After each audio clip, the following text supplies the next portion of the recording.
Jadi bila saya jalan terus ke depan ni, saya dah tak nampak dah lelaki tu tau. Dan dilindungi, sebabnya benda lelaki tu dah dilindungi oleh mesin-mesin basuh ni kan. Dan bila sampai ke mesin yang paling ujung sekali, saya pun nak masukkan lah orang kata cadar-cadar saya ni. Tapi kat situ saya ada sesuatu lagi yang pelik tau. Saya perasan tau, selang dua mesin daripada mesin yang saya nak pakai ni, ada kain berterabur kat atas lantai tau. Dan setengah dekat atas lantai, dan setengah lagi ada dalam bakul, dan ada juga yang masuk dalam mesin tu. Lepas tu saya macam pelik lah. Dalam hati saya waktu tu yang cakap, kenapa lah dengan tuan punya baju dia agaknya dia kena kacau ke apa kan? Sebab gaya kain dia yang ditinggalkan ni macam takut sangat, macam tergesa-gesa dia lari tinggalkan tempat tu. Sampai tinggalkan macam tu je kan.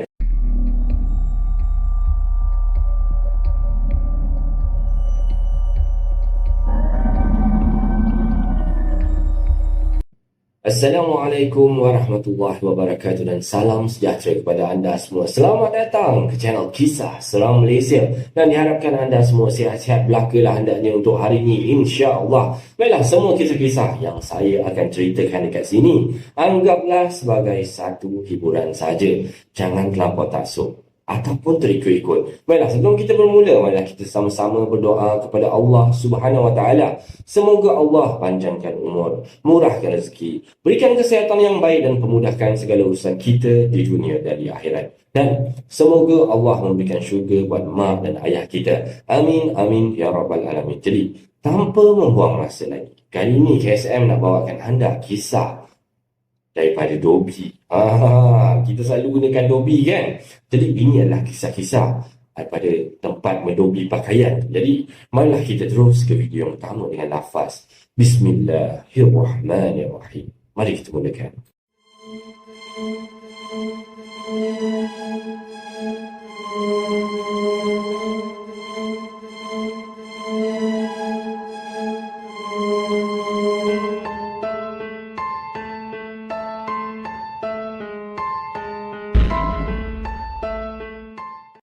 Baiklah, macam KSM katakan tadi, kisah yang pertama, kisah berkenaan dekat kedai Dobi.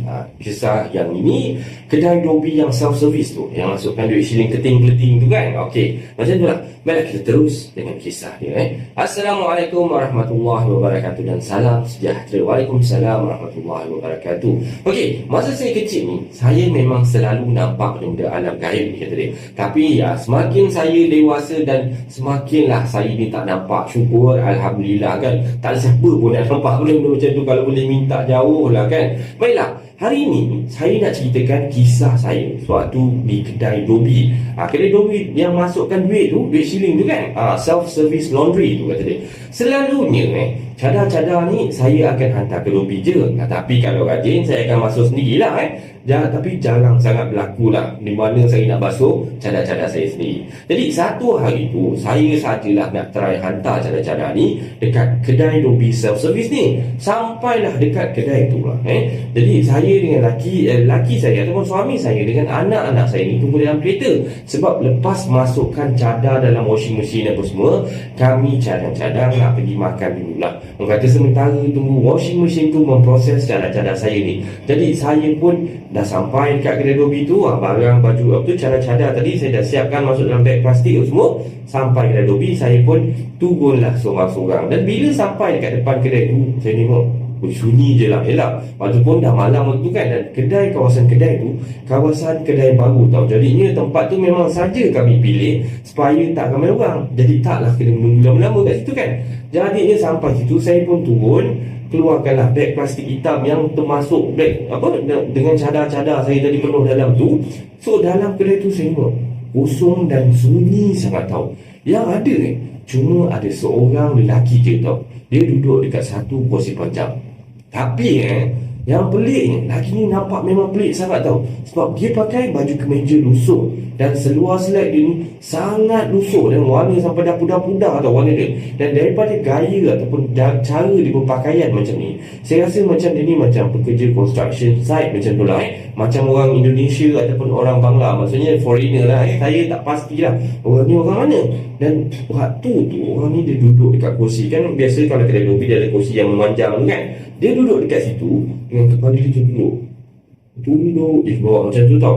Dan tunduk, dia punya tunduk ni yang sangat-sangat menunduk tau. Macam kepala tu terputus, terkulai ke bawah. Memang habis lah, terbaring ke bawah, tapi masih jatuh kat badan lah bukan putus jatuhnya tu. Muka dia memang tak boleh nampak langsung tau, sebab dia terlalu menunduk kan. Dan dekat baju dia, dekat bahagian dada baju dia ni, macam ada kesan tumpukan-tumpukan tau. Warna apa kurang jelas lah, sebab macam dah kering gitu. Dan sebab lagi satu, dia pun dilindungi oleh kepala dia tadi yang terkulai ke bawah tu kan. Kepala dia ni pula macam penuh tau dengan kesan-kesan tanah yang dah kering macam tu kan. Memang seram sangat saya waktu tu kan. Jadi bila saya nampak dia ni, jantung saya duduk. Memang laju lah. Dan menggetar badan saya. Satu badan ni terus shivering, terus keluar benda-benda sejuk semua kan. Dan waktu ni saya tertanya lah dalam hati saya ni, siapalah kat dia orang ni? Orang gila ke? Ataupun bukan orang? Kan? Jadi hidup lagi ke gini? Pelik sangat gaya dia tu. Sebab tu yang buatkan saya ni tertanya macam-macam lah. Jadi waktu tu ialah sebab saya pun nak basuh baju kan. Jadi saya pun abaikan lah orang tu. Saya pun seret beg plastik hitam saya yang penuh dengan cadar tu, teruslah pergi ke mesin yang paling hujung sekali. Kenapa paling hujung? Sebab biasanya yang mesin paling hujung ni dia punya load quantity tu paling besar. Sebab saya nak basuh cadar yang banyak ni, kenalah ambil yang paling hujung sekali. Terpaksa lah kan pergi masuk ke dalam, pergi tempat yang paling hujung. Jadi saya jelaskan kedudukan lelaki tu. Okay, bayangkan huruf L. Huruf L tu adalah kedudukan mesin-mesin ni semua tau. Susunan mesin ni memanjang membentuk huruf L. Dan kerusi panjang depan lelaki tu duduk adalah di dot tu tau. Jadi bila saya jalan terus ke depan saya dah tak nampak dah lelaki tu tau. Dan dilindungi, sebabnya lelaki tu dah dilindungi oleh mesin-mesin basuh ni kan. Dan bila sampai ke mesin yang paling hujung sekali, saya pun nak masukkan lah orang kata cadar-cadar saya ni. Tapi kat situ saya ada sesuatu lagi yang pelik tau. Saya perasan tau, selang dua mesin daripada mesin yang saya nak pakai ni, ada kain berterabur kat atas lantai tau. Dan setengah dekat atas lantai, dan setengah lagi ada dalam bakul, dan ada juga yang masuk dalam mesin waktu tu. Lepas tu saya macam pelik lah. Dalam hati saya waktu tu yang cakap, kenapa lah dengan tuan punya baju dia kat ni? Dia kena kacau ke apa kan? Sebab gaya kain dia yang ditinggalkan ni macam takut sangat, macam tergesa-gesa dia lari tinggalkan tempat tu. Sampai tinggalkan macam tu je kan. Jadi andai itu cuma andaian saya je lah Tiba-tiba saya jadi takut balik tau bila teringat lelaki kat depan tu tadi. Ya Allah. Dan bila teringat lagi tu, saya terus meremang tau. Teruslah saya keluar daripada situ, orang kata patah pusing balik, lari. Saya tinggalkan je cadar-cadar saya tadi. Saya lari terus masuk dalam kereta ni. Dan waktu saya masuk dalam kereta, anak-anak saya dengan laki saya ni bolehlah bantai gelakkan saya. Sebab saya ni berlari macam orang tak tentu arah kan. Berlari macam orang gila masuk dalam kereta. Dan suami saya tanyalah, kenapa dia? Kenapa? Sambil dia ketawa lah macam tu kan. Saya tak jawab tau. Dan suruh dia pergi ambil cadar-cadar yang ada kat dalam tu, yang saya tinggalkan macam tu. Dan masa ni laki saya, orang kata masa laki saya ni pergi ambil cadar-cadar tu lah, saya tengokkan je daripada dalam kereta orang lelaki yang saya nampak menakutkan tadi tau. Tapi dia dah tak ada dah duduk dekat kursi tu. Dan kursi tu pun dah kosong. Pelik lah kan. Memang pelik. Dan sekembalinya suami saya ni daripada ambil cadar-cadar tadi tu, kami pun teruslah jalan. Lupa nak cakap kat dia. Tadi tu laki saya ni parking betul-betul dekat depan kedai Dobi tu ya. Kenapa boleh parking kat kedai Dobi? Sebab kawasan tu memang tak ramai orang. Sebabnya bolehlah parking, sebab tak ada orang parking pun time tu kat situ kan. So dalam kereta saya waktu ni, laki saya ni sibuk tanya kan. Tapi saya diam je tau. Tenangkan diri dulu kan. Minum air dulu, selawat banyak dulu. Bila dah rasa tenang, saya tanya pada suami saya lah masa saya masuk ke kedai tadi tu, ada nampak orang tak? Dan laki saya ni ataupun suami saya ni cakap tak ada nampak siapa pula. Dan saya seorang je ada dalam kedai tu. Dan saya pun tanya lagi tau, dekat kursi ujung tu ada orang duduk tak? Dan suami saya lagi sekarang cakap tak ada siapa-siapa, kosong. Semua kursi kosong. Suami saya cakap macam tu lah Lalu saya pun ceritakan dah apa yang terjadi tadi tu pada suami saya. Dan apa yang saya nampak tadi tu, saya rasa macam bukan orang, kata dia. Jadi saya tak sedap hati. Sebab itulah saya lari. Dan laki saya pula waktu tu menambah, tak laki tu kena mati, kena bunuh agaknya kan. Dan masa buat bangunan ni dulu agaknya, di suami saya suka menyakat agaknya. Dan kesan warna pada baju laki yang saya nampak tu adalah warna darah lama. Ui, ini memang nak menakutkan saya betul suami saya kan. Dan semenjak daripada kejadian tu lah, saya memang dah tak berani dah nak lalu dekat kawasan tu lagi. Dan kawasan tu pun adalah kawasan kedai yang baru tau, baru dibuka dekat masa tu. Dan kedai-kedai kat situ memang tak banyak lagi dibuka lah, cuma ada 2-3 kedai, termasuklah kedai Dobi yang saya pergi ni. Jadi berakhirlah kisah saya kali ni. Sekian, terima kasih. Ini adalah kisah seram Malaysia yang pertama. Macam mana anda rasa dengan kisah ni? So, saya harap anda terhibur dengan kisah yang pertama. Kita terus lagi pergi cerita tentang kedai Dobi.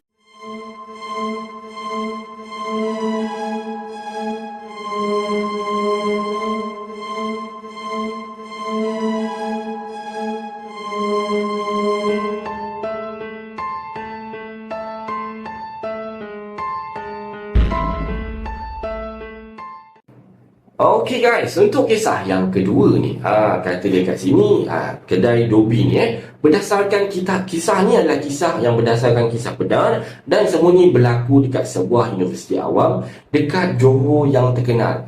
Terkelah sendiri kat mana kan. Baiklah, kebiasaannya pelajar akan pergi membasuh semua pakaian harian mereka ni seminggu sekali. Kerana apa? Biasalah tu, kalau pelajar-pelajar mesti tahu, kerana nak menggunakan kos kan, nak basuh tu kan murah kan, semua modal. Jadinya sebagai pelajar, duit pun tak bercukup, basuhlah baju ni seminggu sekali. Dan al-kisahnya bermulalah apabila Ain dengan rakan sebilik dia ni, Mira dan Zika ni, ingin membasuh pakaian mereka ni yang kotor. Tetapi yang jadi masalahnya, jam pada masa itu menunjukkan pada pukul 2 pagi tau. Kerana mereka ni baru sahaja selesai mengulang kaji dan membuat kerja rumah. Itulah yang jadi lambat dia nak pergi basuh baju. Dan malam itu mereka bertiga ni mengheritlah bakul pakaian kotor tu. Yelah, sebab tak larat lah, budak-budak perempuan yang tak larat lah mengangkatnya. Dan jarak antara Dobi dengan bilik dia orang bertiga ni taklah begitu jauh. Cuma perlu ke koridor bertentangan dengan Dobi ni, yang memisahkan antara koridor mereka ni dengan Dobi. Yang lebih memburukkan keadaan lagi, di sebuah blok asrama mereka ni adalah hutan tebal. Dan blok itu memang ada banyak kisah-kisah yang menyeramkan dan telah pun disampaikan secara turun-menurun daripada senior ke junior. Kata dia telah banyak tau kisah seram yang berlaku kat situ. Tetapi pada waktu tu, diorang ni, seperti orang bertiga ni, taklah mempedulikan apa-apa pun yang diorang ataupun cerita-cerita yang diorang pernah dengar. Kerana mereka hanya mahu semua kerja-kerja mereka ni selesailah sebelum mereka tidur. So, dalam perjalanan mereka ni pergi ke Dobi ni, seperti biasalah budak-budak perempuan kan, buat bising-bising sikit, hura-hura sikit kan. Kerana waktu tu masing-masing mengadulah tentang bakul baju yang kotor ni, yang berat, yang amat sangat kan. Yelah, pakaian seminggu, memanglah berat untuk 3 orang lah tu. Jadinya mereka ni teruslah berjalan menuju ke koridor sebelah untuk ke Dobi ni. Dan dalam pada masa yang sama lah, mereka bertiga ni terpaksa melintasi tandas wanita dekat koridor Dobi tu. Dan tiba-tiba je salah seorang daripada mereka ni sakit perut, kata dia, dan ingin membuang hajat yang besar dekat sana. Dan kemudiannya hanya tinggallah 2 orang je, iaitu si Ain dengan si Zika. Dan setibanya di Dobi dan si Mira ni dalam tandas tu waktu tu, dan mereka berdua ni melihat jika ada mesin basuh yang kosong. Tetapi malangnya tiada mesin basuh yang kosong tau. Seperti biasalah, pelajar yang ingin basuh pakaian ni hendaklah mengeluarkan pakaian pelajar lain yang sudah selesai berada di dalam bakul, di dalam bakul yang sedia dan telah pun disediakan kat sana. Dan setelah selesai mengalihkan pakaian yang telah dibasuh ni, so Ain memerhatikan sekeliling ruangan Dobi tu tau, yang penuh dengan baju penghuni asrama tu lah. Tiba-tiba Ain terdampak cermin tingkap bilik Dobi tu seperti ada yang tak lengkap tau. Dalam kata lainnya, tingkap tu lopong, tak ada kaca. Terlopong macam tu je. Jadi tanpa berfikir apa-apa waktu tu, si Ain ni pun pergilah meninjau dekat tingkap tu dengan lebih dekat tau. Dia jalan nak pergi ke tingkap tu lah, sambil orang kata melihat pemandangan di luar tu melalui tingkap yang lopong tu tau. Di tengah-tengah Ain menikmati pemandangan luar tu tiba-tiba Ain terjegit tau. Allahu Akbar, macam tu tau, menjerit ketakutan. Lalu terjatuh terduduk kat lantai lobi waktu tu yang agak licin dengan sisa-sisa sabun pencuci pakaian. Yang Zika ni juga terkejut. Dia tanya, kenapa kau ni? Kau ni dah kenapa jerit macam tu Ain? So sambil tangan dia ni, orang kata tolong angkat si Ain tu lah, sebab dah jatuh kan, dia nak angkat si Ain tu. So dengan ketakutan dan menggigil tu si Ain, jom lah belah daripada sini cepat. Cepatlah. Aku nampak Cik Pun, sambil menunjuk ke arah tingkap yang terlopong tadi tau. So dengan serentak si Zika bila dah kawan ditunjuk macam tu, dia pun terus pandang lah kat tingkap tu kan, dengan arah yang telah ditunjuk oleh si Ain. Bila Zika pandang dia pun terjatuh juga ke belakang. Terkejut dia kan, kerana dia tak sangka juga yang dia pun boleh terdampak kat pon tu tau. Sepanjang hidup dia ni, dia tak pernah lagi melihat makhluk tu dengan mata kepala dia sendiri lah. Lainlah si Ain ni. Si Ain ni memanglah dia, orang kata hijab ni dah terbuka daripada sejak zaman sekolah rendah lagi. Dan pada mulanya lah, Ain hanya ingat benda tu orang kata biasa-biasa je lah, yang mendekat, yang ada dekat tingkap tu. Tetapi malangnya bukan. Dan Cik Pon tu boleh sekarang ni dah ada duduk dekat tingkap, orang kata cermin tingkap yang terlopong tu tau. Dan makhluk tu menunjukkan giginya yang tajam dan berlumuran darah, dan separuh wajahnya yang pucat dengan penuh dengan kesan robekan kulit yang amat menyeramkan. Dengan mata dia yang merah tajam melihat mereka betul-betul. Semasa Zika jatuh ketakutan ni bersama dengan Ain, mereka tidak mampu berfikir apa-apa tau. Mereka jadi macam kaku kat situ, terus terdiam tau. Dengan Ain ni cepat-cepat tarik tangan si Zika, berlarilah mereka berdua ni keluar daripada lobi tu, menuju ke tandas perempuan tau, di mana kawan mereka yang seorang lagi, iaitu si Mira yang berada lah. Dan setibanya mereka ada kat dalam tandas tu, mereka pun masuk ke salah satu kubikel tandas tu, tetapi bersebelahan dengan kawan dia lah, Mira tu. Dan Mira tu bersuara, siapa tu? Si Ain pun jawab tau, aku dengan Zika ni yang lari tadi. Jadi Mira sudah selesai pun, sudah selesai lah, orang kata membuang hajat ni tadi. Dia pun tekan flash dan dia pun keluar lah. Orang kata tiga-tiga ni serentak lah keluar daripada tandas, pergi dekat sinki untuk basuh muka. Patut ni lah cerita dia kan. Jadi tadi korang tak dengar ke kita orang jerit? Tanya si Zika ni pada Mira. Waktu tu Zira macam gelengkan kepala je lah, menandakan yang si Mira ni langsung tak dengar sekali dia orang yang jerit-jerit tadi. Lalu Mira tanya pada mereka berdua tau, kenapa tanya? Waktu ni Ain sebersalah tau, dah bercampur takut pun ada, nak memberitahu Mira akan kejadian yang menimpa mereka sebentar tadi. Tadi aku dengan Ain nampak Kak Pon ni sambil-sambil orang kata dia berbisik pada si Mira lah. So dengan berani si Mira ni kata, tak apa-apa lah tu, ini nasi korang je ni, tak apalah, kita pergi balik lobi tu, settlekan dulu bahagian kita cepat-cepat, dan kita terus caw daripada situ kan. Dan apabila Mira ni berkata begitulah, orang kata setelah dia orang ni bertenang, orang kata kebahkan sikit rasa takut tadi tu, dah cuci muka apa semua kan, dah selawat-selawat, jadinya barulah mereka bertiga ni bergerak semula menuju ke lobi tu. Dan setibanya dia orang kat sana, mereka menyambung semula perkara yang perlu dilakukan tadi di tempat cucian sebentar tadi lah. Dan fikiran mereka sedikit tenang lah waktu tu, kerana kembalinya mereka ke lobi tu tiada pula kelihatan makhluk yang dilihat oleh Ain dan si Zika ni. Jadi mereka waktu tu Alhamdulillah kan, ucap mereka berdua. Dan mereka bertiga ni tidaklah berniat untuk berada kat situ lama-lama sebenarnya. Tapi keadaan mesin basuh pula macam beragam lah, ada problem pula dekat mesin basuh dia. Jadi tempat memasukkan buang untuk duit kertas ni tersekat pula dengan wang kertas. Jadi mereka terpaksa lah mengulangi semula perkara yang mereka lakukan ni. Dan semasa mahu memasukkan wang kertas ni sebagai token dobi untuk mesin basuh ni memulakan cucian tu, tiba-tiba mereka bertiga tau terdengar suara yang sedang macam humming. Dan suara tu jelas sekali tau dekat telinga dia orang tau, macam tu. Sambil ada bunyi macam tergelak-gelak ketawa, macam mengikik macam tu lah. Dan suara tu mula-mula tau dengar macam jelas tau, lama-lama sayup-sayup je bunyi tu. Ain waktu tu dengan pantas tarik lengan si Zika dengan si Mira yang terdiam seketika tadi, sambil berkata, korang kita kena gerak ni, kena gerak sekarang juga tau, sebab orang tu kata tau, kalau dengar suara sayup-sayup ni, benda ni makin dekat tau. Dah lah, jom keluar, teriak Ain pada mereka berdua. Lalu mereka bergegas terus keluar dan lari sekuat hati menuju ke bilik diorang. So, dalam hati mereka waktu ni hanya mereka mahu cepat sampai saja. Dan mereka berharap tidak adalah gangguan lain sepanjang perjalanan mereka ke bilik asrama. Sesampainya di bilik, mereka pun juga mengucapkan Alhamdulillah sebab tak ada apa-apa kan yang berlaku sewaktu dalam perjalanan daripada lobi tu ke tempat bilik diorang. Dan mereka ni teruslah mempersiapkan diri mereka ni untuk tidur kerana hari pun dah lewat malam waktu tu. Dan cerita ni tidaklah dipanjangkan kerana mereka terus tidur. So dalam keadaan ketakutan lah diorang tidur malam tu, menggigil-gigil lah sambil pasang ayat-ayat suci Al-Quran. Jadi kejadian ini tidak pernahlah dipanjangkan ke pengetahuan pihak Warden College kerana keadaan itu tidaklah terumanakan daripada insiden tu, dan Ain dan kawan-kawannya tidaklah lagi pergi ke lobi ataupun mendobi baju mereka ni pada waktu tengah-tengah malam lagi. Jadi moral of the story, kalau baiknya janganlah buat kata mendobi di waktu malam. Itu moral story ceritanya. Baiklah, kita terus dengan kisah yang ketiga.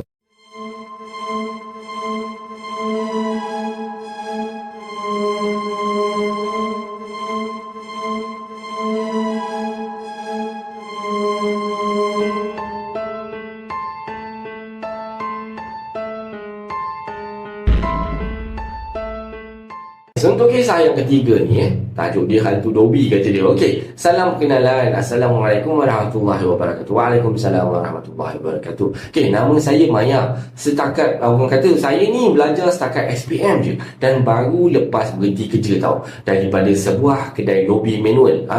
Yang manual ni macam mana tau? Pekerja yang akan cuci baju pelanggan, bukan pakai koin tu. Yang tadi kita pakai koin kan. Yang ini kita ni kedai lobi yang orang kata kita bekerja kena basuh baju. Okey, kita teruskan cerita.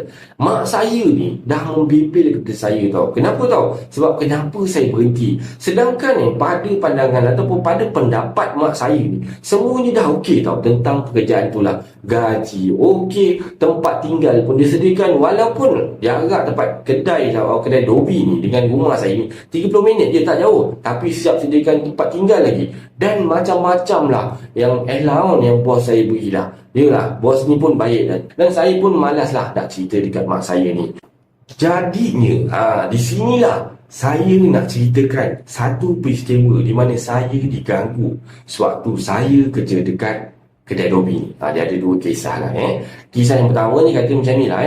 Waktu tu bos saya ni baru je buka kedai dobi ni tau. Jadinya dan barulah selesai upacara sembahyang diorang mengikut agama mereka lah.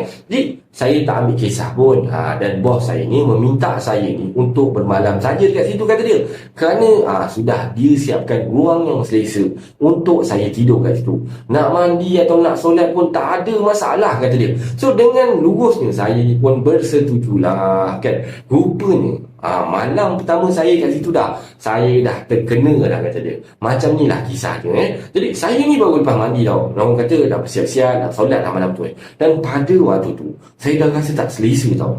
Dan rasa seperti diperhatikan oleh satu kumpulan orang tengah melihat saya pada waktu tu. Saya ni jenis tak boleh nampak, tapi saya ni boleh rasa tau. Jadi waktu tu malam tu saya buat bodoh je lah.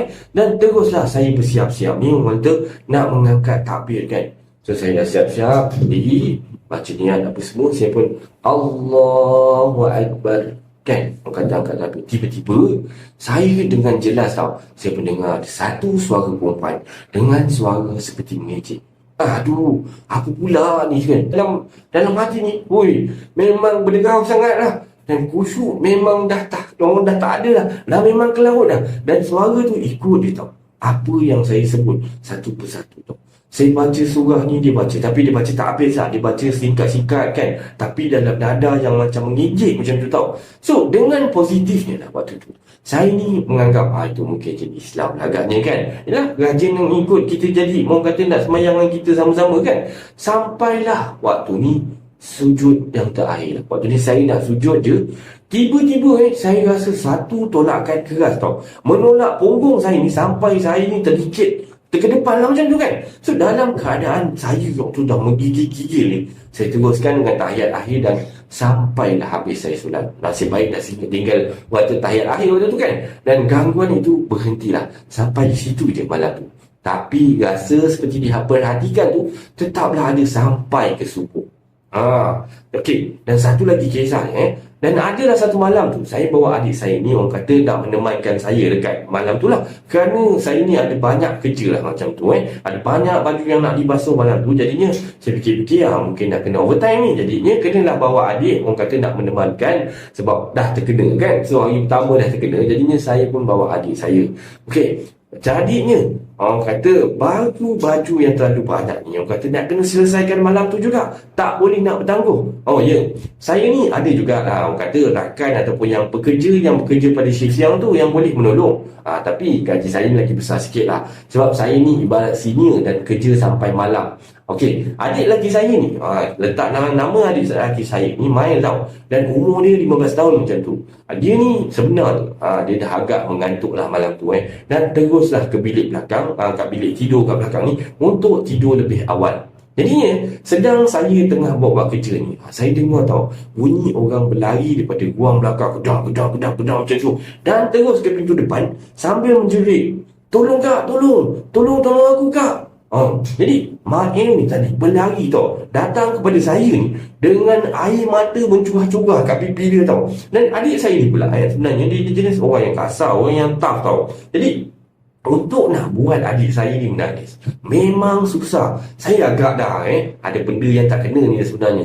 Jadinya si Mail pun menceritakan apa yang sebenarnya terjadi sebelum dia sampai ke katil. Sebelum dia pergi ke katil tu, orang kata nak tidur tadi kan, dia pergi ke tandas dulu, orang kata nak buang air kecil dulu. Dan setelah selesai dia buang air kecil tu, dia dapati pintu tandas tu tak boleh buka tau. Dia tolak gerang, tak boleh buka sebab dia tolak keluar kan pintu tandas ni.